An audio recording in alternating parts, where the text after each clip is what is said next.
Bonjour mesdames, alors on va traiter un nouveau sujet cette semaine. On m'a demandé de parler de la différence. Je sais pas, on m'a dit que le titre c'était le monde des hommes, le monde des femmes, comment ça se divise. Alors je sais pas ce que c'est que le monde, hein, la planète. Alors le monde en fait peut-être la nature féminine, masculine, oui. De faire avec, comment on s'arrange avec ces deux aspects masculin-féminin. Alors peut-être on va essayer de voir à travers ce qui est marqué dans la... Bonjour. Mazal Tov. Ah, gentil. Et donc, euh, et donc, on va essayer de voir à travers ce qui est marqué dans la paracha de Bereshit. Alors, là-bas, il est marqué que quand Adam, on a demandé à l'homme de nommer les animaux, il a vu que dans chaque espèce animale, il y avait du masculin féminin. Et à partir du moment où il s'est questionné sur le fait qu'il n'avait pas son féminin, alors Hachem l'a endormi. Et qu'est-ce que dit la Torah Vayapel Hachem Elohim Tardema à Adam. Donc, il a fait tomber une torpeur sur l'homme qu'on l'appelle Adam, Vaishan, il a nommé Vaikarachat Mitzal Otav, on lui a pris un de ses côtés. Rachid expliquait que les Tzal Otav, c'est pas on traduit la côte, mais c'est pas la côte. Hein, c'est le côté de l'homme, ouais, comme celui qui pense que l'homme a été créé mâle et femelle. C'est-à-dire qu'il y avait un être masculin-féminin au départ, et qu'on a détaché la partie féminine de l'homme pour le mettre face à lui. Veisgor Bassar Tartena, et ensuite on a fermé la chair qui était à la place de la déchirure, on va dire, de fait de défaire cette femme de lui. Vaïven Hashem Elohim et Atzela. Donc ensuite Hashem a fabriqué à partir de cette partie de femme Hachal la Carmina Adam, Isha. Les Isha, Vayavi à Adam, et donc il a apporté à l'homme. Vayomer à Adam. Sur ce, l'homme dit à Adam Zot Apaham Etzem Atsamai. Etzem, c'est l'os de mes os, ou Bassar mi Bessari, et la chair de ma chair. L'azot Ikari Isha, l'azot celle-ci, je l'appellerai Isha. Pourquoi? Kimi ish lukachazot, parce que de ish elle a été prise. Ça va, c'est pas choquant, non? Bah, au départ, mais il s'appelle comment? Adam. Adam, ça n'existe pas ish. Et lui, il dit, on l'appelle tout le temps Adam, hein, depuis le départ de la paracha, il s'appelle Adam, et tout à coup, il va appeler sa femme Isha parce qu'elle a été prise de ish. Bon, mais où il est ce ish? Il n'y a pas de ish ici, il n'y a pas de. Hein? Et ça veut dire quoi? Etsem, Maatsama et Bassami Bessari. En fait, il n'avait pas conscience, puisqu'il dormait quand on a pris cette femme, et là, tout à coup, il se rend compte qu'elle vient de lui, quoi. Il le sent, il le comprend qu'elle vient de lui. Et c'est aussi intéressant. Comment? Qu'est-ce qui parle de la partie féminine de l'homme qui est cachée derrière? Qui est-ce qui dit ça? C'est marqué dans une Gemara dans Hérouvit d'Afiutret, et c'est aussi Rachid Ramort au nom d'un Midrash. Il dit Midrash, mais en fait, c'est une Gemara. Mais Rachid, je dis pas que. Le Midrash, c'était. Comment? Je dis pas que c'était de la côte, Rachid. Jamais c'est marqué nulle part la côte. La côte d'Azur, mais pas la côte de l'homme. Bah pourquoi on pense tout ça en fait? Ben, je sais pas, je sais pas. Dieu est grand, Dieu est grand. Donc c'est pour ça. Donc Metzal Rotav, ça va être Tsela, parce que Rachid est comme Tsela Mishkan, le coin du Mishkan. Mais ce qui est intéressant, c'est de comprendre qu'au départ, est-ce qu'il avait conscience qu'il avait une femme en lui? Puisqu'il a dit, tiens, j'ai pas de féminin, alors qu'elle était là. C'est-à-dire qu'elle était en lui sans le savoir. C'est intéressant de voir qu'il y avait une partie inconsciente féminine chez l'homme, oui, qui n'était pas perçue par l'homme. Il a fallu qu'on lui mette en face de lui pour qu'il se rende compte qu'il avait une femme. Mais il l'a appelé Isha. Donc on voit qu'il y a deux nouveaux termes qui apparaissent. Au départ, c'est Adam, d'accord? Et tout à coup apparaissent deux autres termes, Isha et Ish. Ce sont des termes qu'on retrouve pas, qu'on retrouve plus tard dans la Torah, mais qui sont exprimés ici par Adam. Il a tiré l'essence même de sa femme en étant Isha. Alors, pour comprendre ça, en fait, il y a une Gemara. Il y a une Gemara dans Soda d'Afyud Zayn. Vous voyez, elle est connue, la Dracha, il y a une explication de ce texte-là. C'est marqué dans la Gemara, hein, comme ça, je vous lis la Gemara. Rabbi Akiba Omer. Donc Rabbi Akiba dit, Darash Rabbi Akiba donc, a expliqué Rabbi Akiba, Ish veisha. On retrouve ces termes dans la Torah, Ish veisha. Zachou au pluriel, ici sont méritants au pluriel, Shechina benem, donc la Shechina réside parmi eux. Voilà, la présence divine, on ne sait pas ce que ça veut dire la présence divine, mais bon, il y a une présence divine parmi eux, s'ils ont été méritants. Par contre, si le téléphone, par contre, l'ozachou, s'ils ne sont pas méritants, d'accord, Esh o Khaltan, le feu les dévore. Amar Rava, et dit Rava, sur ce Rava dit, donc ce que Rabbi Akiva explique, c'est que il y a du feu, d'accord, et s'ils ne sont pas méritants, alors tout à coup le feu les dévore. Rava il dit, que le feu de la femme est plus puissant que l'homme. Comme ça dit Rava. Vous voyez, pourquoi Aïe Metzaref, Vehaï le Metzaref? Parce que l'un s'associe et l'autre ne s'associe pas. Bon. Moi, quand j'ai vu la Gemara, j'ai rien compris. Je ne sais pas si vous avez compris quelque chose. Oui, alors Rashi explique comme ça. Rashi explique. Zachou, donc on a dit que si Hachem, il est marqué Ish Veisha dans la Torah, n'est-ce pas? Que si c'est l'homme et la femme sont méritants, Zachou, c'est-à-dire Zachou, on dit la Shekhinah réside parmi eux. Zachou, la Lechet Bederech Ishara, d'aller dans un chemin droit. Qu'est-ce qu'on appelle chemin droit? Chez lo Yehu Noev Vehu Noefet. Que celui, lui, il ne va pas pratiquer l'adultère et elle ne pratiquera pas l'adultère. Qu'est-ce que ça s'appelle un Derech Yeshara, un chemin droit? C'est que ni lui ni elle ne trompe son époux ou sa femme. D'accord? Ça veut dire que la pire des trahisons, c'est ça, d'aller voir ailleurs. C'est ça, Zachou, ils ont été méritants. Autrement dit, ça veut dire que si la personne, elle a été voir ailleurs, c'est qu'il y a un problème de connexion entre les deux êtres. C'est ça le mérite, c'est ça. Maintenant, Shechina Benehem, on va essayer de comprendre. Shechina Benehem, Sharich Chelek et Shemo, parce qu'en fait, Hachem, il a divisé son nom. Veshirno Benehem, Yud Beish Ve Beisha. C'est ce que dit Rashi. En fait, Hachem, il a divisé son nom en deux. Le nom d'Hachem, c'est Yudke, le nom de Dieu. C'est les premiers mots, les premières lettres du nom d'Hachem. Yudke Vavke. Ça va? Yudke, c'est le Yud. Donc, on retrouve le Yud chez l'homme et le He est placé chez la femme. Et donc, il a divisé son nom en deux. Et donc, quand en fait on est ensemble, alors le nom, les deux lettres se rassemblent. Et si on n'est pas ensemble, les deux lettres ne se rassemblent pas. Et si elles ne se rassemblent pas, qu'est-ce qui va se passer? C'est ça l'Ozachou. Ils n'ont pas réussi à rassembler les deux lettres d'Hachem. Alors, la Shrina, les feux les dévorent. Chaque beaucoup, mais Salek Shemo Benehem, que Hachem il va retirer son nom de eux. Venimseu Esh va Esh, il va se trouver feu contre feu. Parce que si vous enlevez le He de la femme, bah, comment on écrit Isha? Aleph Shin He. Donc j'enlève le He, il reste Esh. Et si j'enlève le Yud de l'homme, Aleph Yud Shin, bah, il reste que Esh. Donc c'est le feu. Ça va? Ou des Isha Divamideish. On a dit que, attention, le feu de la femme est plus fort que l'homme. Pourquoi?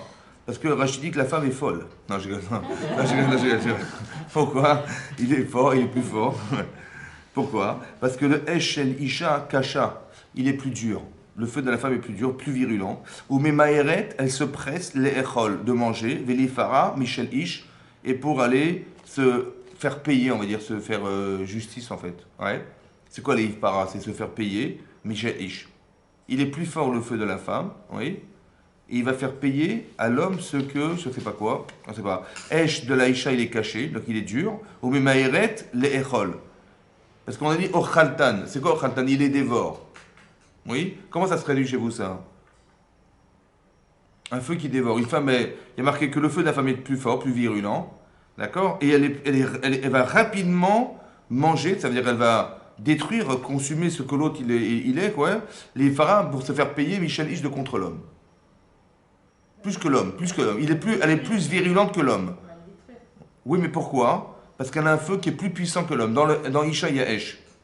Demande la Gemara, mais d'où on voit qu'il est plus puissant que l'homme? La Gemara dit pourquoi? Hay mistaref, ve'hay mistaref. Esh shel Isha nocha le'adlik. Le feu de la femme, il est facilement allumable.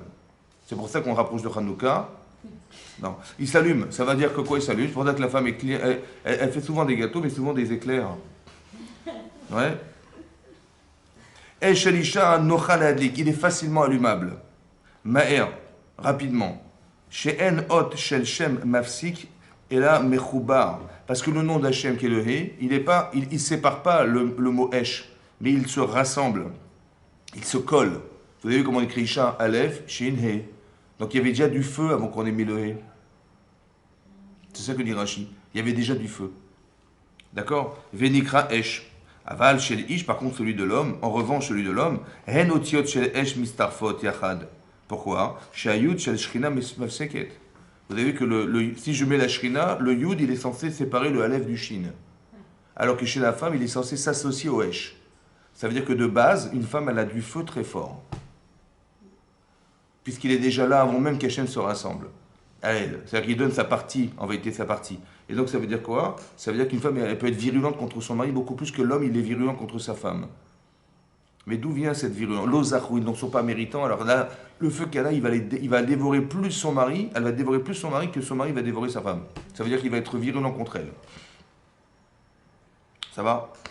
Voilà ce qui est marqué dans le Gemara. Maintenant, qu'est-ce que ça veut dire? On n'a pas compris. J'ai compris globalement, mais au fond, je ne sais pas ce que c'est que ce feu. De quelle nature est le feu?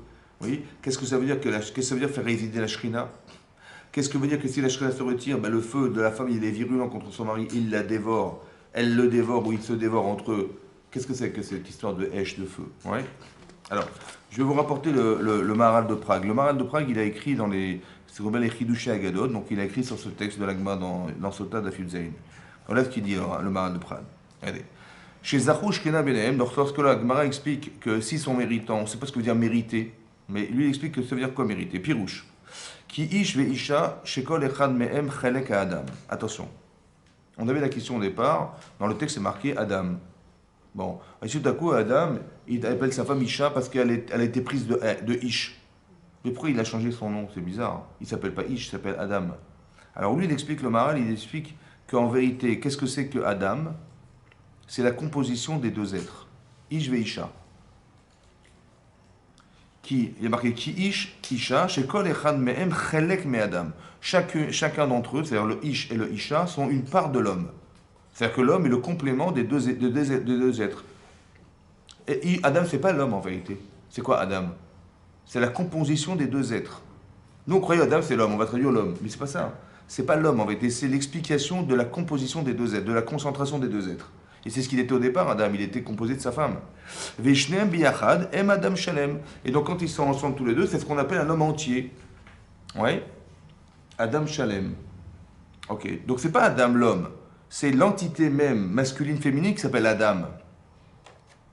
Ou le film alata Adam kasher ou shalem ashkena imo. Et donc si l'homme il est entier, donc c'est-à-dire que l'homme et la femme, ben, sont bien entre eux. Vous voyez, ça marche bien entre eux. Alors Hachem il va résider sur eux. Comment ça se traduit en français, ça, chez vous, ça? Hein? Oui, mais c'est quoi?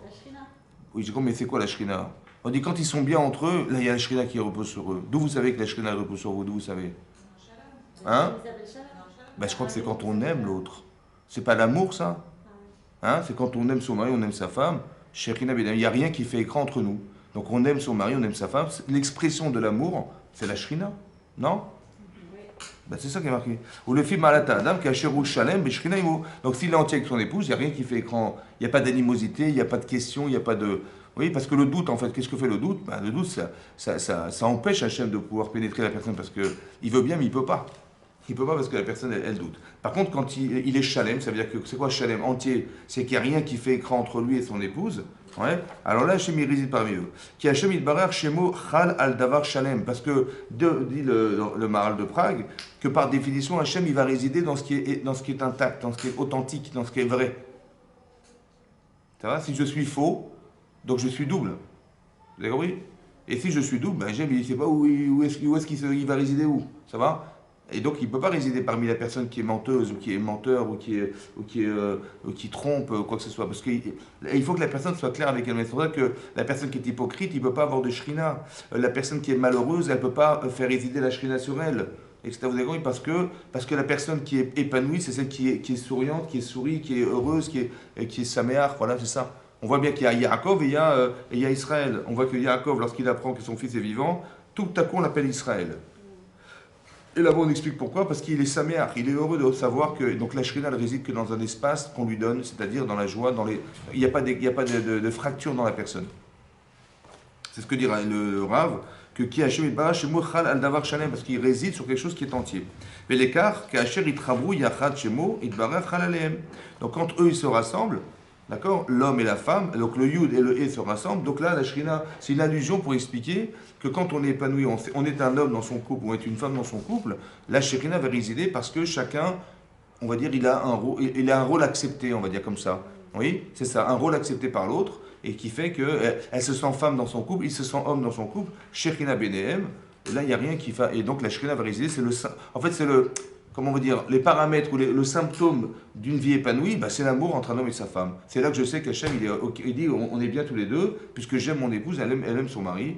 Et c'est ça qui fait que ce sentiment-là est l'expression de la position qu'Hachem il a sur le couple. Voilà. Après, évidemment qu'il y a eu Shalom Bayit avant, etc., c'est sûr. Mais au départ, je sais d'où je sais, parce qu'un homme, il peut aimer sa femme ou sa femme, elle aime. C'est pour ça qu'à l'inverse, si un homme, il met les yeux ailleurs ou sa femme, elle met les yeux ailleurs, il n'y a pas de shrina entre eux, parce qu'elle pense que c'est pas lui son mari, autant que elle, c'est pas sa femme. Vous avez compris, c'est ça. Il n'y a pas de shrina entre eux. C'est ça que Yeshara, un chemin droit. Omnam. Im lo zachu biachad. Par contre, donc Omnam, cependant, im lo zachu biachad, s'ils n'ont pas réussi, ils n'ont pas été méritants entre eux, avec eux, ensemble, az aesh ochaltan. Alors là, le feu les dévore.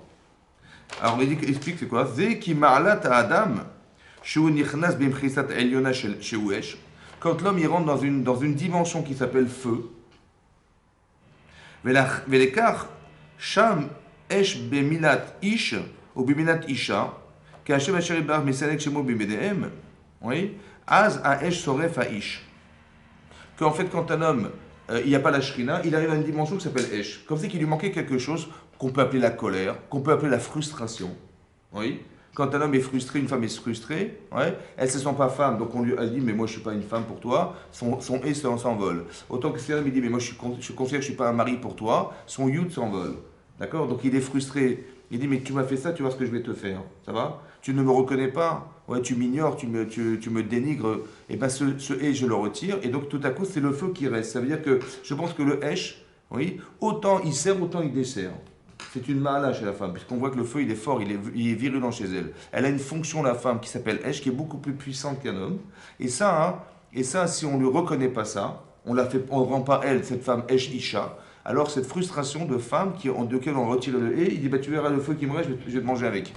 Ça va? À Esh Ochaltan, le feu les dévore. C'est ça que ça veut dire, le feu les dévore, ça veut dire que le manque de conscience qu'un mari pourrait avoir de sa femme, ça, l'ozachou, ils ne sont pas méritants. Il n'a pas compris. Où il ne sait pas ce que veut dire être une femme, où il n'a pas cette logique féminine, elle ne correspond à rien chez lui. Alors dans ce cas-là, il va dénigrer son épouse, et le dénigrement de son épouse, autant qu'une femme, elle peut dénigrer son mari, elle lui enlève son yud, autant qu'elle lui enlève son hé. Peut-être que l'idée c'est ça, c'est que la frustration, la shrina, elle s'envole, il n'y a pas de simcha, il n'y a rien du tout, et là ça va se bagarrer, il va y avoir du hesh. Mais en fait, qu'est-ce que c'est que le feu finalement? C'est quoi le feu? C'est la position qu'une femme elle a en tant que femme, qui est spirituellement forte, très forte même, et qui va se sentir frustrée de ne pas être reconnue. Et bien ce feu-là que tu ne reconnais pas, tu vois ce qu'il va te faire ce feu-là. C'est un peu ça qu'il faut le traduire. Voilà, ça peut être après de la vengeance, ça peut être de la rancune, ça peut être de la haine, tout ce que vous voudrez. Mais c'est le fait qu'on ne reconnaisse pas son feu. C'est ça. Il n'y a pas de, elle n'est pas femme. Voilà, pour son mari, elle n'est pas femme. Et donc il explique, c'est ça que la Shrina va engendrer. Donc il y a une marla qui s'appelle Esh, d'accord, qui est spirituelle, que les animaux n'ont pas. Oui, et que là. Hein, et sur ce, Marava, Aïcha Adifamidish. On dit que celui de la femme, le feu de la femme, il est plus fort que l'homme. Pirouche, Esh Elisha Yoter Mideish. Que le feu de la femme, il est plus grand que celui de l'homme. Qui Aïcha Mibne Sheish Lemata Adam. Attention, la femme, elle vient compléter l'homme. Il dit pourquoi c'est fort? Parce qu'elle apporte quelque chose. Elle est mashlim. C'est quoi mashlim? Elle complète. Elle rajoute quelque chose. Comme si il manquait quelque chose à l'homme. Et c'est elle qui va combler son mari. Ashlamat. Vous voyez, comme vous dites, il manque quelque chose, on va remplir, on va combler ce qui manque. Donc la femme a pour vocation de rapporter quelque chose, d'apporter quelque chose. Et donc c'est pour ça qu'elle a quelque chose, elle a un bagage qui s'appelle Esh, qui est plus fort que l'homme, parce qu'elle lui apporte ce que lui n'a pas. Et que s'il refuse de recevoir ce feu, qu'on va essayer de définir, alors elle va se vexer, elle va dire attends, mais je t'amène quelque chose, tu ne le reconnais pas, ça va? Et c'est ça qui va entraîner, qui peut entraîner des disputes, qui peut entraîner plein de choses. Mais encore une fois, on sait pas, c'est pas que le feu c'est la dispute. Le feu, c'est spirituel. Mais quand on ne reconnaît pas ce feu, on va dire, oui, cette puissance qui est en la femme, ce droit qu'a une femme d'être femme, alors ça, c'est ce feu même que tu ne reconnais pas qui te mange. Au lieu de te servir, il te dessert. C'est ça que c'est marqué. Qui haïche, pourquoi la femme? Parce que la shlamata Adam, elle est le complément de l'homme. Comme si que l'homme, il avait des qualités, mais il lui manquait quelque chose. Et quel est le complément qui lui manque? C'est elle. Après, il faut définir ce que c'est qu'elle. C'est quoi qui lui manque? Ouais. C'est pour ça que la femme est plus proche de ce qui est parfait, on va dire. Ashlama, c'est qui est parfait. D'accord? Il y a quelque chose dans la femme que l'homme n'a pas. Et comme elle est proche de ce qui est parfait, on peut comprendre que c'est elle. C'est comme si, je sais pas moi, comme un enfant, il va narguer ses parents. Bon, il va dire, attends, je suis ton père ou je suis ta mère, qu'est-ce que ça veut dire que tu ne me respectes pas? Pourquoi? Parce qu'il y a quelque chose dans les parents que l'enfant n'a pas. Mais si l'enfant dénigre le rapport parental, alors que sur la hiérarchie, ça doit être l'inverse. Alors je peux comprendre que ses parents ils vont se vexer ou ils vont s'énerver. Donc on va dire que le facteur puissant que le père a ou la mère a est relatif à la relation, et cette relation, si elle n'est pas consentie, alors évidemment il va y avoir des conflits. C'est logique. C'est ça le feu, c'est ça qu'on appelle le feu. Mais les quatre aotiot chelisha, c'est pour ça que les lettres de la femme, hem yachad, vei esh kemo sheraoui. D'accord? On a dit que Isha s'écrit à esh et. D'accord? Val des ish en aotiot shel esh yachad. Vous avez vu que le feu est déjà présent. Comme si elle était déjà pratiquement complète, quoi. Il y avait elle a le complément que lui n'a pas. Juste qu'elle a pour vocation de lui apporter ce complément. D'accord? De lui apporter ce complément. Et c'est ça qui fait que si elle n'est pas reconnue par son mari pour ce qu'elle lui apporte, s'il n'a pas compris ce que sa femme peut lui apporter, d'accord, de spirituel pour lui, oui, peut-être que l'idée en vérité quelque part, c'est quoi? Yud c'est 10 et He c'est 5. Comme si que j'ai quelque chose à t'apporter que tu n'as pas. Tu t'es coupé en deux pour moi, on va dire, tu m'as donné ton 5 et tu me rends le 5 que je t'ai donné. Et cet échange-là, c'est ça qu'une femme elle peut apporter à son mari. D'accord? Et donc, si il n'a pas compris qu'elle va le combler de quelque chose que lui n'a pas, il n'a pas cette case en lui, il n'a pas. Il y a quelqu'un qui peut lui apporter, alors effectivement, elle se sent inutile.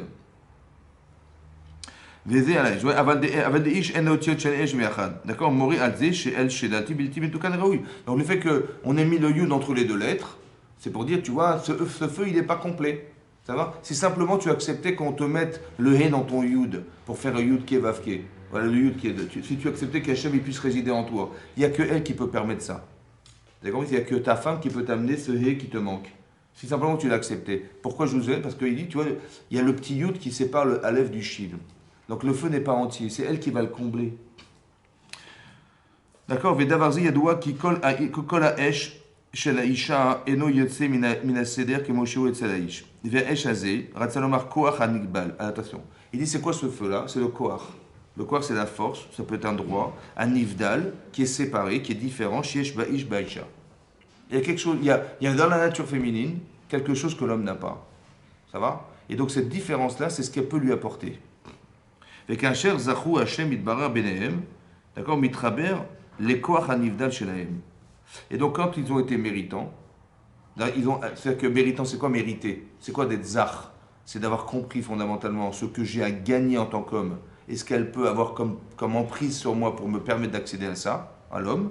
C'est ça, s'ils ont été capables d'assembler ces deux différences, oui, alors que ce sont des sentiments contraires en général. Une femme a des sentiments que l'homme n'a pas, ouais, des besoins que l'homme n'a pas, elle a des aspirations que l'homme n'a pas, elle a une logique que l'homme n'a pas. Ouais. Donc, si chacun reste dans sa logique, on comprend que cette différence n'étant pas acceptée, bah, Shrina ne pourra pas résider.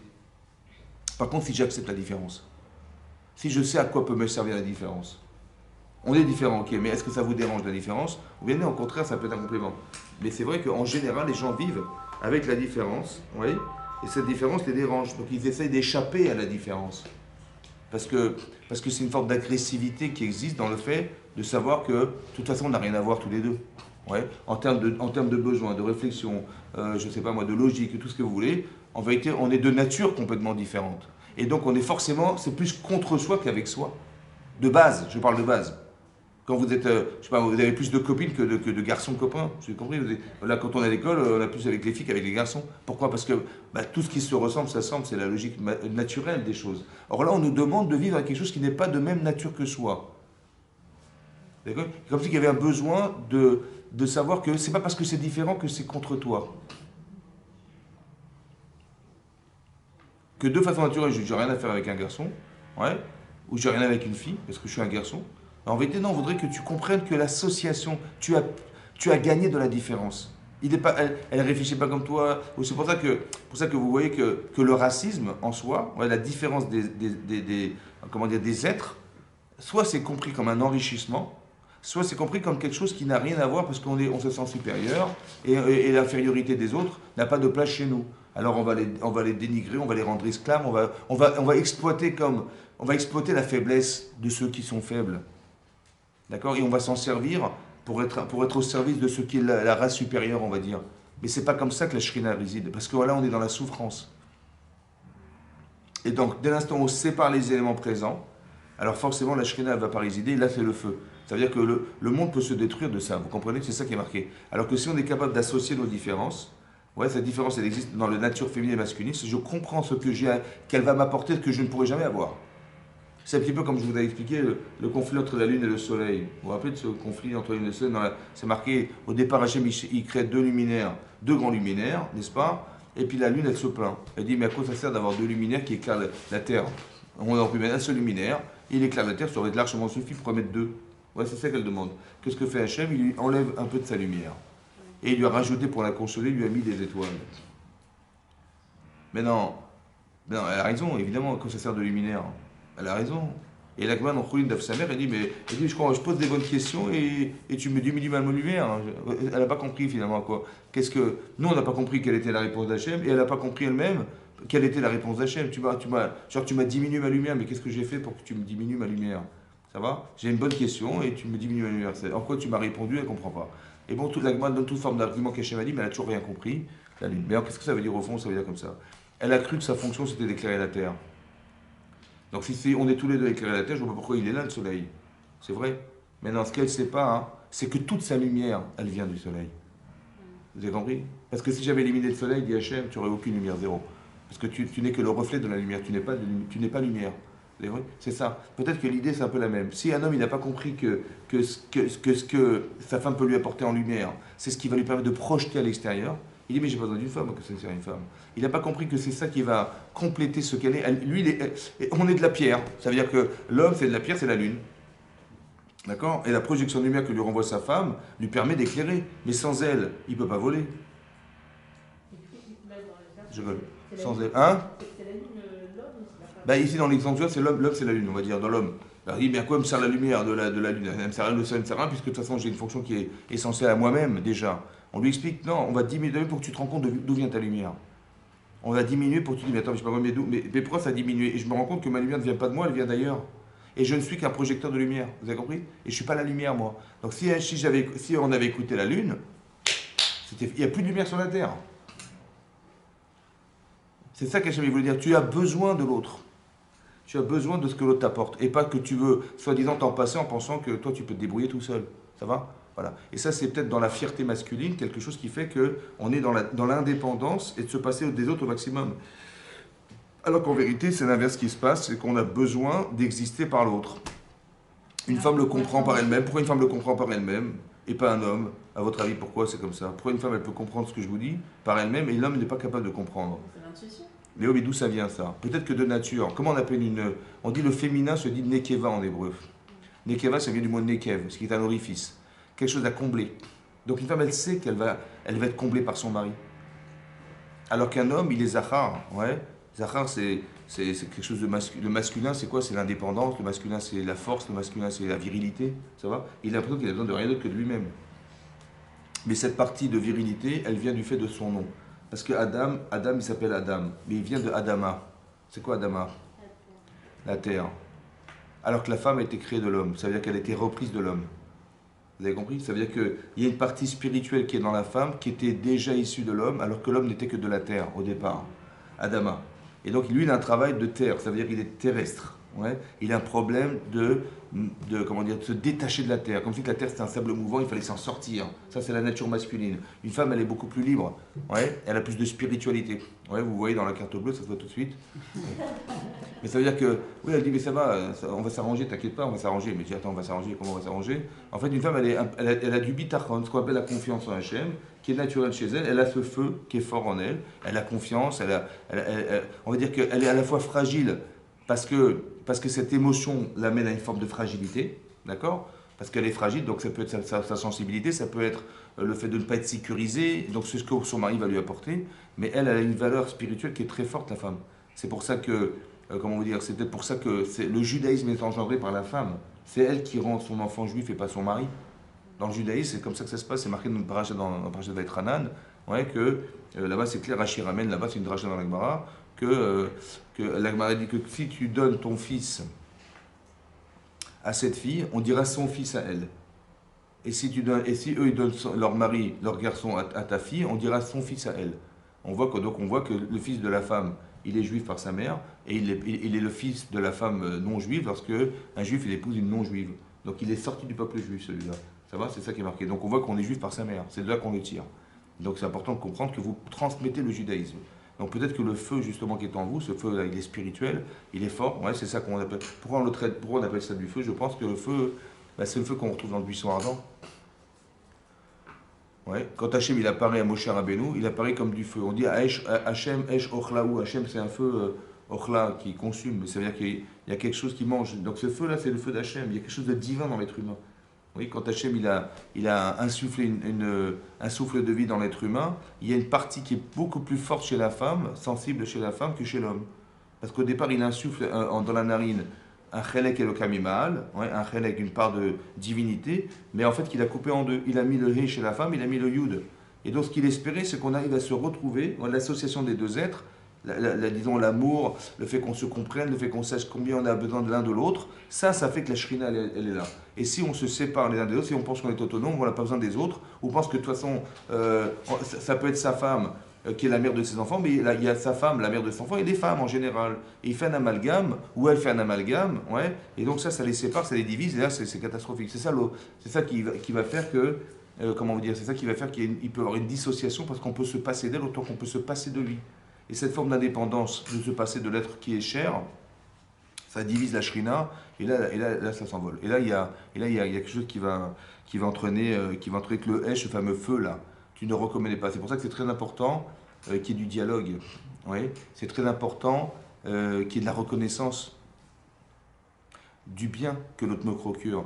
Il faut aussi savoir que d'accepter de faire exister l'autre.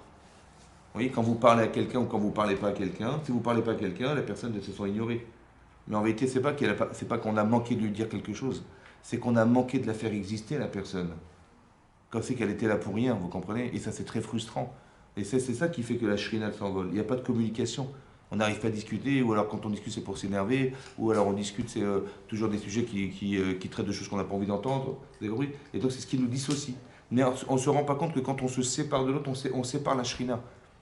C'est ça. Comme si qu'on avait pour devoir de faire que, comment dire, peut-être que l'expression la plus profonde du sentiment d'attachement, il est en couple. Si vous l'avez trouvé en couple, pourquoi? Parce que vous avez trouvé chez votre épouse ou chez votre mari quelque chose qui fait qu'on a besoin d'être ensemble, alors vous pouvez extrapoler sur le reste du monde. Vous avez compris ça? Comme si que la cellule familiale, c'était une cellule dans laquelle on pouvait comprendre que nos différences ont des raisons de s'associer. Comme c'est qu'on était obligé, j'ai pas le choix, de toute façon, si je me sépare de ma femme, qu'est-ce que je vais devenir? Ou mon mari, qu'est-ce que je vais devenir? En fait, on pense que c'est social, mais en fait, c'est beaucoup plus profond que ça. Que peut-être la peur de se séparer, elle est traduite sur le plan social, parce que qu'est-ce que je vais devenir seul? Mais en vérité, le sentiment d'être seul, c'est le sentiment de se sentir loin d'Hachem. Parce qu'une femme, elle a ce fameux hé en elle, et quand elle n'a pas comblé, elle ne peut pas le donner, elle ne se sent pas femme. Vous avez compris? Et ça, c'est plus fort. C'est pour ça qu'on dit qu'une femme, elle a plus le désir de se marier qu'un homme. Oui, c'est marqué dans la Gemara. C'est marqué Tav limitav tando, mitav amelo. Une femme, elle préfère être à deux que d'être seule. Et si même, chazvé shalom, on va dire que si une femme, des gens peuvent être pauvres, ouais, ou orphelins, ou quoi que ce soit, en priorité, est-ce qu'on marie la femme ou on marie l'homme avant? S'il y a une jeune fille qui se présente pour se marier, est-ce que les gabaïs d'Aka, les gens, les trésoriers d'une synagogue qui ont de l'argent pour marier cet enfant, est-ce qu'ils vont plus marier le garçon ou la fille? Hein? Ou la fille? L'homme ou la fille? Ou la fille? La fille, ouais, la fille d'abord. Pourquoi? Il n'y avait pas d'obligation du mariage. Si elle doit se marier, on marie la fille d'abord. Pourquoi? La Gemara dit pourquoi? C'est Gemara qui dit pourquoi? Parce que la femme, elle a honte de ne pas être mariée. Mais pourquoi elle a honte? Parce qu'elle a tellement à donner. L'homme, il a à recevoir ce fameux complément dont parle le Maharal de Prague. Mais elle a donné quelque chose. Donc si elle ne peut pas donner, à quoi elle sert? Donc on dit, ouais, le sexe faible, machin, ou je sais pas quoi. Non, c'est pas ça en fait. Et peut-être l'idée profonde, c'est d'expliquer qu'une femme, elle apporte quelque chose. Et donc si elle apporte quelque chose qui ne sert à rien, à quoi ça sert? Elle a honte de savoir qu'elle ne sert à rien. Alors que l'autre, il dit, bah si j'ai pas reçu, j'ai pas reçu. Et c'est paradoxal parce qu'on sait que la mitzvah incombe au mari de l'épouser, et on sait que la mitzvah périviale, ça incombe au mari aussi. C'est marrant. Et c'est normal, pourquoi? Parce qu'elle a déjà tout, elle. Entre guillemets, elle a tout déjà. Donc ce qu'elle peut faire, c'est d'être machline, de compléter, de combler l'autre. Alors que lui, il a besoin d'attendre qu'on lui donne. Pour ça que vous comprenez que la faute de Chava, elle est catastrophique pour lui. Parce que la faute de Chava, c'est quoi? Ben, c'est d'avoir pris pour soi. Elle a dit, j'ai vu la Tzadarat. En fait, une femme, elle a des sentiments émotionnels très forts. Mais ça peut lui servir autant que la desservir. Lui servir dans le sens où elle va sentir des choses que son mari ne verra jamais de sa vie. Et donc elle va dire, mais écoute, c'est pas pour toi ou c'est oui pour toi. Elle sent c'est comme, à la différence des animaux, c'est qu'un animal ne ressent pas ce que je vous dis là. Il n'y a pas d'intuition qui soit spirituelle. Mais la femme, elle ressent, elle a cet apport spirituel, ce qu'on appelle une bina yetera, Elle a, on va dire, une bina, une intelligence supérieure, mais cette intelligence, c'est pas une intelligence intellectuelle, c'est qu'elle une bina, c'est des nuances qu'elle a dans la tête, où elle ressent des choses qui sont des variétés de facteurs qui font qu'elle dit non, non, ça c'est pas pour toi, ou c'est pour toi, ou. Oui, c'est ça. Et ça, c'est donc elle a quelque chose en plus. C'est cet apport qui est important. Pourquoi c'est important? Parce qu'il y a la forme et le fond. Dans la vie, il y a la forme et le fond. Que la faute de Chava, c'est d'avoir. Comment, oui, j'ai pas fini. La faute de Chava, c'est d'avoir vu le Etzadat, donc l'ordre de la connaissance, qui était Tov, qui était bon, qui était Ta'ava. Ta'ava, ça veut dire qu'il était plaisant, et Nechmad, agréable. Et elle était tentée, elle a pris ce truc, elle a pris l'arbre, le fruit, elle l'a mangé. Elle était tentée parce qu'elle est comme ça. Elle est attirée vers quelque chose qui est tentant. Et donc elle a pris ça. Mais après, qu'est-ce qu'elle a fait? En fait, elle devait apporter ce complément spirituel, elle a fait l'inverse. Elle a apporté ce qu'elle ne devait pas donner. Elle a donné ce qui est le produit de sa faute. Alors qu'elle aurait dû apporter quelque chose qui était la garantie de ce qui permet à l'homme de ne pas fauter. C'est ça qui est grave. C'est ça qui est grave. C'est ça qui, en vérité, qui amène à une fin en soi. C'est que si je ne suis pas capable de comprendre que ce que je dois faire, c'est d'apporter quelque chose, si je fais l'inverse, ben, j'aurais voulu que la Shrina réside sur la terre. Elle ne peut pas résider. Donc si Hachem, il est le produit de l'énergie qui fait bouger le monde, ben, si on lui retire cette énergie, ben, le monde ne peut pas continuer. C'est ça qui amène la limite de la vie. C'est ça coupé, c'est ça. De Rassalomar dit Koach Hanivdal Shesh Ba'ish Baisha. Koach Hanivdal, la force qui sépare. Kacher Zachou Hashem Idbar Benehem. Kacher Zachou, donc quand ils sont méritants, alors la Shrina est Benehem. Ou Mitraber les Koach Hanivdal Shelahem. Et il arrive à coller, c'est la colle qui va coller la différence. Ce qui nous sépare va devenir se coller. Mais je pense que pour que lui réside, il faut qu'on le fasse résider. C'est-à-dire qu'il faut que je trouve le moyen qui nous colle dans nos différences. Ça veut dire que j'ai trouvé chez elle quelque chose que j'ai besoin d'avoir, et donc je vais me coller à elle, et elle a besoin de ce que je suis, qui n'est pas elle, et qu'elle a besoin de trouver chez moi.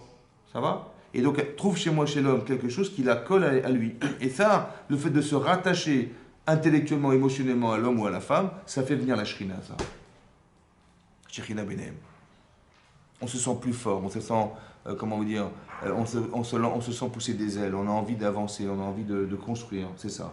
Mais c'est ça que ça veut dire. Donc le sentiment, c'est ça. L'inverse, la shrina s'envole, c'est qu'il y a une frustration profonde, ouais, ou un désir de se venger, ou un désir de... Et ça c'est-à-dire que comme si que la colère n'était que l'extrapolation de la shrina qui s'en va. Vous avez compris ça? Et donc je me suis énervé. Mais le sentiment d'énervement, en fait, il est là comme étant le résultat de la shrina qui part. Ça va? Ou quand une femme elle est vexée, ou elle est frustrée, ou quoi, c'est qu'en fait la shrina est partie. Et donc elle se sent mal, ou il se sent mal. Et bien c'est que la shrina est partie. C'est ça. Quand on est associé, alors il y a quelque chose qui nous colle, et c'est ça que la shrina permet à la shrina de résider, et sinon c'est l'inverse. Et donc si on ne se comprend pas, on n'est pas zoré, alors ce qui devrait nous coller se sépare. Il n'y a pas de colle. C'est pour ça que les Chazal ils disent, quand on dit un jeune marié, on vous souhaite, ouais, livnot ba'it ne'eman be'Israël. On vous souhaite de construire une maison fidèle en Israël. Ça va? Donc ça veut dire un appartement à Paris, en Israël c'est pareil en fait. Qu'est-ce qu'on vous souhaite? C'est quoi? Ça veut dire qu'on souhaite à des Khatanim une maison fidèle. C'est une maison fidèle. Ba'it ne'eman, c'est quoi ba'it ne'eman? On dit, au lieu de dire un foyer fiable, on dit une maison. Pour dire un foyer, on dit une maison. Ba'it. C'est solide. Oui, mais pourquoi on dit Ba'it Ne'eman? Ben non, il faut dire une famille Ne'eman, je sais pas, une famille fidèle, ou je sais pas moi. On dit pas une Mishpacha, il y a des mots, hein? Oui, mais c'est ça, c'est intéressant qu'on ait utilisé une image qui appelle la maison. Mais comment on fait une maison? Alors d'abord, il faut des fondations, après. Il faut un toit. Ben, il faut un toit, ouais, parce que comment je pourrais vivre sans toit? C'est ça. Non, c'est ça, il faut un toit, c'est sûr, mais il faut aussi avoir des toits, qu'est-ce qu'il faut faire? Hein? Des murs. Il faut des murs, il faut mettre des parpaings, il faut mettre des parpaings, il faut mettre des fenêtres, il faut mettre une charpente, il faut mettre des tuiles, il faut mettre des... Tout ça, oui, non. Bon, mais des fois, il y a des gens, ils ont fait toute la maison. Elle est magnifique, ça fait 10 ans ça fait 10 ans pour la fabriquer. Ils ont mis la main sur le mur comme ça, ils sont appuyés dessus, et hop, tout est écroulé, là, le mur est tombé sur les... Mais comment c'est possible? Après 10 ans de mariage, elle ne tient pas la maison. Elle n'est pas néménette, cette maison-là. Elle n'est pas solide. Comme vous avez dit, elle n'est pas solide. Pourquoi elle n'est pas solide? Elle a tout ce qu'il faut. Il y a les fenêtres, les parpaings, il y a tout ce qu'il faut, la charpente, les tuiles, il y a tout. Mais on met la main sur le mur et on pousse un peu sur le mur. Je lui dis un petit truc, elle dit oh, comment ça, et tout c'est cool. Ou l'inverse, elle dit à son mari mais alors t'es pas venu à l'heure. Je dis mais comment ça je vais mais tu quoi, jamais de problème dans la vie, toujours il faut toujours. Et ça s'énerve et hop et la maison elle s'écroule. Ça va? Pas de fondation ou bien il n'y a pas de ciment. Je mets la main sur le mur, j'appuie dessus, il s'écroule. Mais il manquait du ciment entre les briques. Ça va? Il manquait du ciment. C'est quoi le ciment? L'amour, la reconnaissance, la patience, tout ce que vous voulez, c'est ça, c'est ça. Mais c'est ça qui est le ciment. C'est qui fait tenir. Mais évidemment, c'est ça, Baït, Neeman. Il faut qu'elle soit fidèle, cette maison. Mais s'il n'y a pas d'amour entre eux, s'il n'y a rien qui cimente les éléments présents, ça ne marche pas. C'est ça. Mais ça, c'est ça le symbole. Ça veut dire qu'il y a l'image de la maison, et ce qui se dégage de la symbolique de la maison, c'est quoi? C'est ce qu'on devrait construire. Tu sais comment tu construis une maison? C'est comme ça que tu vas te construire ta vie. Ça va? Mais tu ne peux pas construire ta vie sans ciment. Il n'y a rien qui colle. On dit il n'y a rien qui colle entre eux. Ça veut dire quoi? Ça veut dire qu'il n'y a rien qui les cimente tous les deux. Donc il faut que la personne comprenne quoi. Je dis mais qu'est-ce que je vais faire avec une femme? Elle ne comprend rien, on ne se comprend rien, je comprends pas ce qu'elle veut. Elle me dit un truc, je comprends le contraire, on ne se comprend pas. Alors il faut que tu t'habitues à parler un langage qui est un langage étranger, on va dire. Autant qu'elle ne comprend pas son mari, il faut qu'elle comprenne le langage de son mari. Ça va? Et les femmes, elles parlent à demi-mot. Elle te dit un truc, tu comprends rien, oui, tu m'as rien dit. Mais si je te dis rien, je te dis ça, mais comment tu veux que je comprenne? Il faut s'habituer à comprendre le langage féminin, quoi. Mais si je ne comprends pas ce langage-là, elle a la pudeur de ne pas tout dire. Ah, je veux bien, alors moi il faut que je le sache, comment je vais faire? Ouais. Ou un homme, ou l'homme ne détaille pas assez, mais en général c'est la femme. Elle dit des choses, mais en fait c'est des allusions. Mais tu comprends rien ou quoi? Mais j'ai compris. Quand on n'est pas habitué à ça, c'est vrai que c'est difficile. Ouais. Et à demi-mot, c'est à demi-mot. Et donc les gens comprennent pas, c'est un petit peu comme Sarah. Elle va dire à son mari Abraham, écoute, sépare-toi de cette femme et de son enfant. Elle va parler de Hagar et de son fils Ishmaël. Je sais pas comment il arrive. Il ne comprend pas ce qu'elle dit. Alors il dit, il va s'énerver. Il me dit comment, mais Ishmaël, c'est mon fils, comment tu parles de cet enfant En plus, qui c'est qui a fait rentrer Hagar dans le couple? C'est Sarah. Donc il dit, je comprends pas, c'est toi qui l'as fait rentrer, tu l'as fait sortir, je n'ai pas compris. En fait, il n'a rien compris. Alors Hachem a dit, écoute la voix de ta femme. Ça veut dire, écoute pas ce qu'elle t'a dit. Parce que ça paraît complètement incohérent ce qu'elle a dit. Seulement sache que ce qu'elle a voulu dire, c'est autre chose. Ça va? C'est ce qu'on appelle le col. Donc elle a dit quelque chose, mais en vérité, elle, comme c'est qu'elle avait proposé la solution, elle avait déjà tout vu, elle. Elle a vu Ishmael qui tourne mal, elle a vu l'influence qu'elle a pu avoir sur Yitzhak. Elle a dit, mais c'est une catastrophe, qu'est-ce qu'on va faire? Et donc elle a dit, c'est évidemment qu'on va se séparer de cet enfant. Mais est-ce qu'on peut se séparer de l'enfant sans se séparer de sa mère? Ben non. Alors elle a dit à son mari, sépare-toi de la mère. Elle va directement lui dire la solution, alors que lui, il n'a même pas eu le problème. Vous avez compris? C'est ça. Donc, et elle était sûre qu'il avait vu le problème, mais il ne comprend pas ce qu'elle dit. Donc, en fait, on ne se comprend pas parce que les choses ne sont pas ressenties de la même manière. On n'est pas de même nature. C'est la nature qui fait la différence. Une femme, elle ressent des choses de nature. Elle ressent des choses, son mari ne ressent pas. Et donc, elle va trouver des problèmes là où il n'y en a pas, ou des solutions là où il n'y en a pas, et lui, il ne va pas forcément les voir. Donc, elle va dire des mots qui ont un sens pour elle, mais qui n'ont pas le même sens pour son mari. Parce que quand elle lui dit sépare-toi d'Agar et de Ishmaël, elle va dire ma femme elle est folle. Elle est jalouse, elle est je sais pas quoi, elle a disjoncté, je sais pas ce qu'elle a eu. Ouais. Alors qu'en vérité, elle voulait protéger Israël de Ishmaël qui avait mal tourné. D'accord? Et donc elle est sûre qu'il a compris, n'est-ce pas ou pas? Donc elle dit je vais lui dire que c'est dangereux pour Yitzhak. C'est ça que je lui ai dit. Et qu'est-ce qu'il fait, monsieur? Il s'énerve. D'accord? Il fait lui le prend mal. Donc qu'est-ce qu'elle a compris elle? Il est fou mon mari ou quoi? Il n'a pas vu le danger, il a vu que. Qu'est-ce qu'il va donner Yitzhak? Et lui, il s'énerve. Ça veut dire qu'il quoi? Ça veut dire qu'il préfère garder cet enfant au détriment de la catastrophe que vous avez entraîné chez Yitzhak. Vous avez compris le problème? On ne se comprend pas. Pourquoi? Parce qu'elle, elle voit d'une façon et lui voit d'une autre. Et quand ça va dans le même sens, ça va, mais quand ça va dans un sens contraire. Comment Abraham, qui est Baal Chesed qu'il est, il donnerait sa vie pour les autres et il demande de séparer de sa femme et de son enfant. C'est impossible pour lui, vous comprenez ou pas? Jusqu'à ce que Hachem dit écoute. Écoute la voix de ta femme. Écoute ce qu'elle a voulu te dire. Parce que ce qu'elle a dit, pour l'instant, ça ne va pas. Donc il faut que tu comprennes, non pas ce qu'elle t'a dit, mais ce qu'elle a voulu te dire. Et ça, c'est autre chose. Ça va? Ce qu'on appelle le col. Comment il s'appelle? Exactement pareil. Chez les hommes, c'est pareil. que quand Yitro, il va voir Moshe Rabbeinu, Moshe Rabbeinu, il est assis sur son trône, ouais, et il répond aux questions des gens qui sont debout du matin au soir. Et donc Yitro, il est choqué, parce qu'il dit, mais attends, mais c'est pas respectueux du clan Israël, du peuple juif, que de laisser les gens debout du matin au soir, comme ça, debout, pour des questions. Il dit, mais qu'est-ce que tu fais là, assis, et ils sont debout?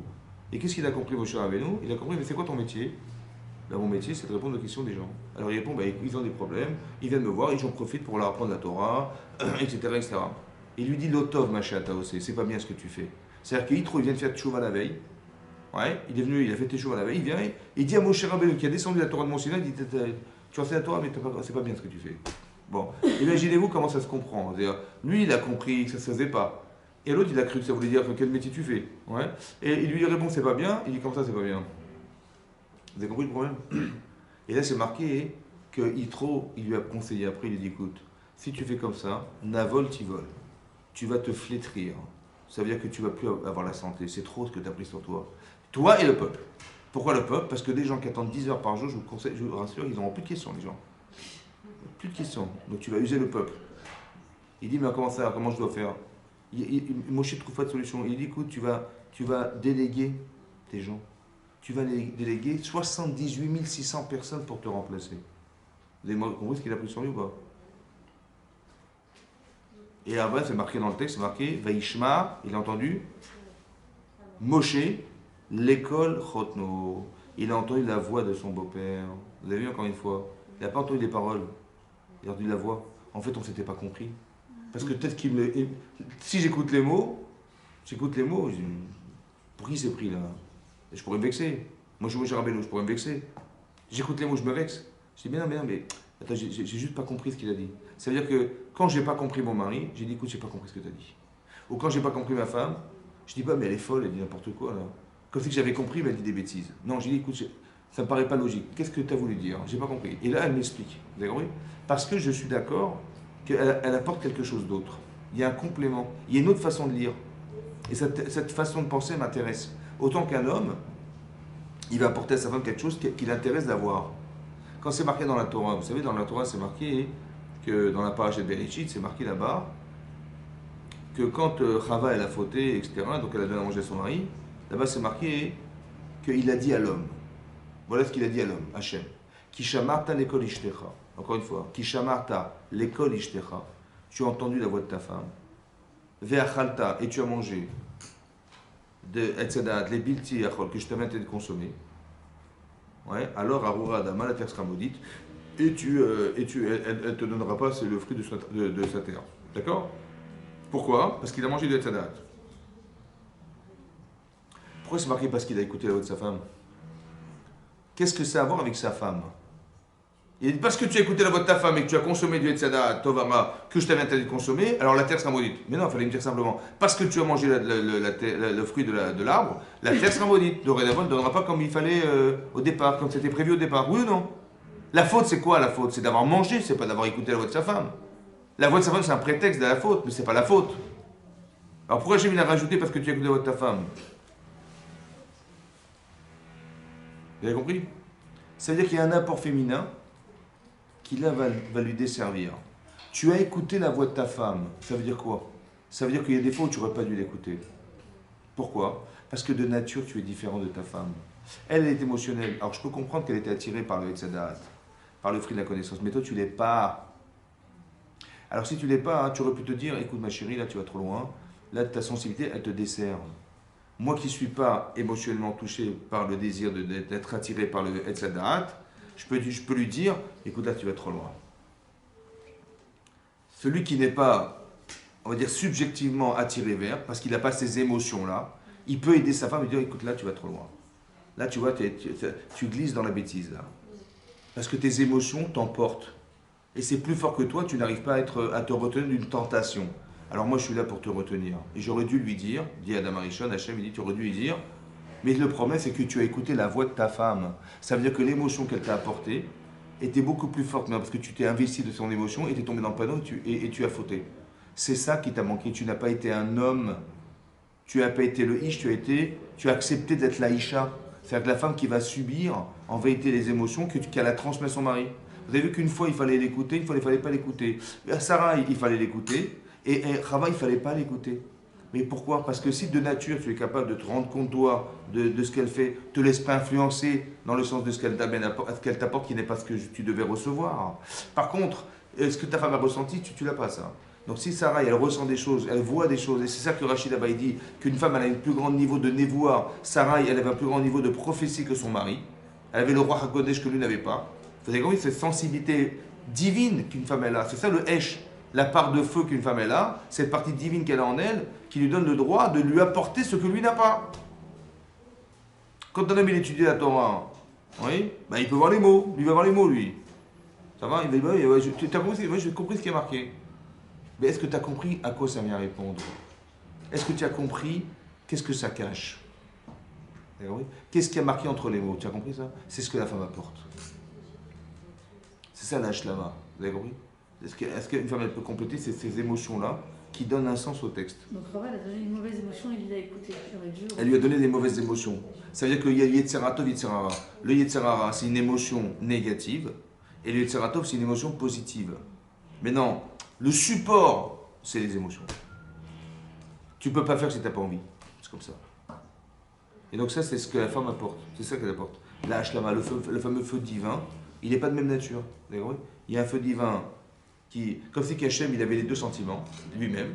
Il a donné une part à la femme, une part à l'homme. Alors, si on les dissocie, ça ne va pas. La Shekhinah dit, je me suis trompé, je pensais que vous étiez capable de pouvoir rassembler ces deux éléments contradictoires, mais qui sont complémentaires. Et sinon, je m'en vais, je m'en vais. Et sinon, je me colle. Si vous les collez, je me colle. Si vous les décollez, je me décolle. Et comment ça se ressent? Ça ressent comme l'amour, le fait d'être reconnu mari et femme dans son couple, ou alors de ne pas être reconnu, qui crée la frustration, et ça, ce feu dévore. Si tu ne reconnais pas ce que je suis, attention, je vois ce qui va t'arriver. Ça va? C'est ça. Et donc il faut juste comprendre qu'est-ce qu'un homme il a apporté à sa femme, et qu'est-ce qu'une femme elle a apporté à son mari. On n'est pas des célibataires qui attendons des autres. Comme j'attends, moi, je suis une femme, j'attends que mon père il m'amène à l'école, il me passe la voiture, il me passe le machin, je suis un garçon pareil, j'ai mes parents à mon service, depuis que je suis petit, ils sont à mon service. Cette façon de penser a disparu. Elle doit disparaître. On n'est pas dans l'attente de l'autre. On est maintenant, qu'est-ce que je peux apporter à l'autre? Mais pour savoir ce que je peux apporter à l'autre, il faut que je comprenne, en tant que femme, qu'est-ce que je peux apporter à mon mari, qu'est-ce qui lui manque. Vous avez compris? Voilà ce qui lui manque. Alors je peux lui apporter J'ai un sentiment profond de comprendre ce qui lui manque. À la différence que quand j'étais célibataire, j'attendais qu'on comprenne les miens. Quand un mari rentre à la maison, il dit mais le repas n'est pas fait, je comprends pas. Mais qu'est-ce que tu fais toute la journée? Mais pourquoi il dit ça? Parce que sa mère, quand il rentrait, le repas était fait. Mais il croit que sa mère, c'est sa femme. Vous avez compris? Ou sa femme, c'est sa mère, pardon. Ouais. Il croit que sa femme, c'est sa mère. Il dit mais à la maison, il est resté célibataire, le pauvre. Alors qu'il aurait dû dire, si j'étais pour compléter un manque, j'ai dit, elle a sûrement dû avoir un empêchement, qu'est-ce qui t'arrive? Pourquoi t'as pas pu faire le repas? Il y a eu un problème. À la différence de dire, mais je comprends, mais qu'est-ce que tu fais de la journée pour que le repas soit pas fait? Vous avez compris la différence? Oui, parce qu'elle est à mon service. Alors qu'elle n'est pas à mon service. C'est l'inverse qui se passe, vous comprenez? S'il y a eu un problème, et il y a dû avoir un problème pour qu'elle n'ait pas fait le repas. Donc je suis dans sa souffrance. Je vais lui apporter ce qu'elle. Peut-être je vais la réconcilier, je vais la réconcilier avec elle-même ou avec un problème qu'elle a eu, je vais apporter des solutions. Et le simple fait que je m'interroge et que je lui montre mon interrogation, c'est déjà qu'elle est contente. Parce qu'elle sait, à mon mari, au moins, ça lui incombe ce qui m'arrive. Vous avez compris? C'est ça, faire vivre. C'est ça le ciment. Le ciment. Pour le mari, par exemple C'est pareil. C'est pareil. Que si, vous voyez, par exemple, si un mari, il n'a pas de parnassa, il n'arrive pas à rentrer dans la maison, la femme, elle peut s'énerver 1 mois, 2 mois, et tu dis, attends, ça suffit, mais qu'est-ce que tu fais de la journée? Attends, le frigidaire est vide, alors, tu remplis pas ta fonction de mari, alors elle va lui faire la guerre, vous avez compris ou pas? Alors que lui, d'abord il est fier de lui, donc moi je connais des gens pareil, ils me disaient, mais j'attendais que ma femme elle aille dormir pour rentrer chez moi, parce qu'elle a une sérénade, vous avez compris? Mais ça c'est une femme qui n'a pas compris son mari, elle n'a pas compris la fierté masculine, alors qu'elle aurait dû lui dire, elle dit, écoute, je sais combien tu souffres, je sais combien c'est difficile pour toi, mais c'est pas grave. Et Hachem il va t'aider, tu verras, on t'en sortira, c'est pas grave. J'apporte ce complément. Vous avez compris? Lui, il est gêné parce qu'il est fier, il a envie d'apporter. Son bonheur, c'est de combler sa femme et ses enfants. Mais quand on lui répète, mais tu es incapable, et qu'est-ce que ça veut dire? Et où est l'homme de la famille, etc. Où est l'homme C'est ça qui pose problème. Donc c'est ça que chacune elle doit comprendre que qu'est-ce que je peux apporter à mon mari, et pas l'inverse de ce que j'attends de lui. Ça va? Razak ou? Baruch mesdames. Merci beaucoup d'avoir suivi. Razak.